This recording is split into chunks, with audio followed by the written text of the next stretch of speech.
देश पातळीवरचे, राज्य पातळीवरचे, सांगली जिल्ह्यातले, शिराळा तालुक्यातले सर्व पदाधिकारी, आमचे लाडके बाबा आणि आपले संस्थेकडून उपस्थित असलेले सर्वच खरं म्हणजे वेळ झाला म्हणून नाव घेत नाही. आपल्या आज इथं कोकरूडमध्ये आज आपण म्हणू की शैक्षणिक पंढरी इथं हे केली, उभी केली साहेबांनी. आणि त्याचे पांडुरंग म्हणजे आपले आनंद पाटील साहेब. खरं म्हणजे पांडुरंगाला पण बऱ्याच गोष्टी मागायला लागतात, पण साहेबांनी बऱ्याच गोष्टी न मागता आपल्या भागाला दिलेले. त्यांचा प्रयत्न आहे की प्रत्येक गोष्ट कोकरूड आणि शिराळ्यापासून सुरू करायची आणि मग ते देश पातळीवर न्यायची. आणि जर का आमचे आनंद पाटील साहेब जर का तिथं दिल्लीमध्ये जाऊन एवढं मोठं काम करत असतील, जर आपले सुंदर पिचाई सारखे जर CEO होत असतील गुगलचे, तर निश्चित आपल्या कोकरूडमधली मुलं सर देश पातळीवरती आणि याच्यावरती निश्चितपणाने इंटरनॅशनलला काम करतील का आम्ही तुम्हाला खात्री देतो.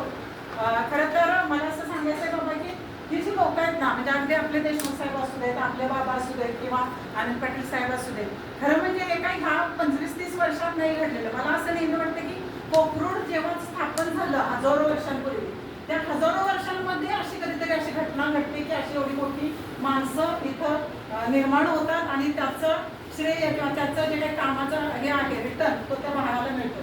कारण मी बघितलं माझं माहेरच्या आमचे जे हे होते म्हणजे आमचे विलास काका, तर त्यांचा ते एवढे मोठे होते की अगदी राष्ट्रपती वगैरे सगळे मंत्री तिथं घेऊन गेले उंडाळ्यामध्ये.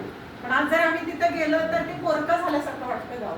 आणि तसा माणूस नंतर होणार नाही. म्हणजे हे जे आहे ह्याचं पण महत्त्व जाणलं पाहिजे आणि त्यांचा उपयोग हा जास्तीत जास्त आपल्या विद्यार्थ्यांसाठी कसा करून घेता येईल ते आपण करणं ही आपली खरं म्हणजे परीक्षा आहे. आणि मला असं वाटतं सर की अजूनही शिक्षण क्षेत्राला खूप चांगले दिवस आहेत.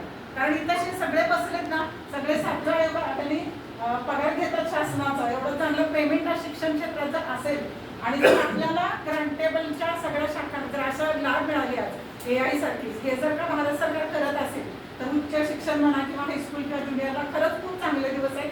फक्त आपली सगळ्यांची परीक्षा आहे. कारण आपण जसे शाळेत सगळे सर बसलेत ना, खरं म्हणजे त्यांनी प्रत्येकाने नंबर काढले शाळांमध्ये किंवा खूप अभ्यास केलेला आहे. पण आता इथून पुढचा आपला अभ्यास आहे तो बदलत्या शैक्षणिक धोरणामध्ये चॅलेंजिंग आहे. कारण आपण बघतो साहेब किंवा आम्ही सगळे एका वयाचे राजश्री पाटील मॅडम आहेत, त्यावेळेला फक्त 11-12 आणि ह्याला क्लासेस होते किंवा UPSCला वगैरे. आज जर बघितलं तर अगदी बालवाडीपासून ते वरतीपर्यंत सगळं ते लोन पसरलेलं आहे. ते फार मोठे चॅलेंज आहे. पण आपल्याला ह्या गोष्टी समाजाला किंवा जे हे पालकांची फसवणूक होते खरं म्हणजे सर. कारण खरोखर जर क्लासला जर मुलांचं भवितव्य जर खरंच होणार असेल चांगलं तर मग पेपर का फुटतात हा फार मोठा प्रश्न आहे. तसं काहीही नाही, फक्त ते भूलभुलैया आहे आणि आपल्याला हे चॅलेंजिंग आहे की आपण तो भूलभुलैया नष्ट करणं ही आपली आज फार मोठी जबाबदारी आहे. ते जर आपण नाही केलं तर आपण स्वतःला माफ करू शकणार नाही, फार मोठा गुन्हा ठरेल तो. त्यामुळं आपण कुठला तास किती काय घ्यायचे हे न त्यामध्ये अडकता आज आपली परीक्षा विद्यार्थ्यांच्या पेक्षा पुढं की शिक्षण व्यवस्था जर नाही टिकली सर तर गोरगरिबांच्या मुलांना शिकायला प्लॅटफॉर्म नाही, हा फार मोठा इश्यू आहे. कारण आज आमच्या कोकरूड सारखे शिराळासारखी मुलं जर क्लासला नाही जात, ते पूर्णपणे 100% हे फक्त शाळांवरती डिपेंड आहे.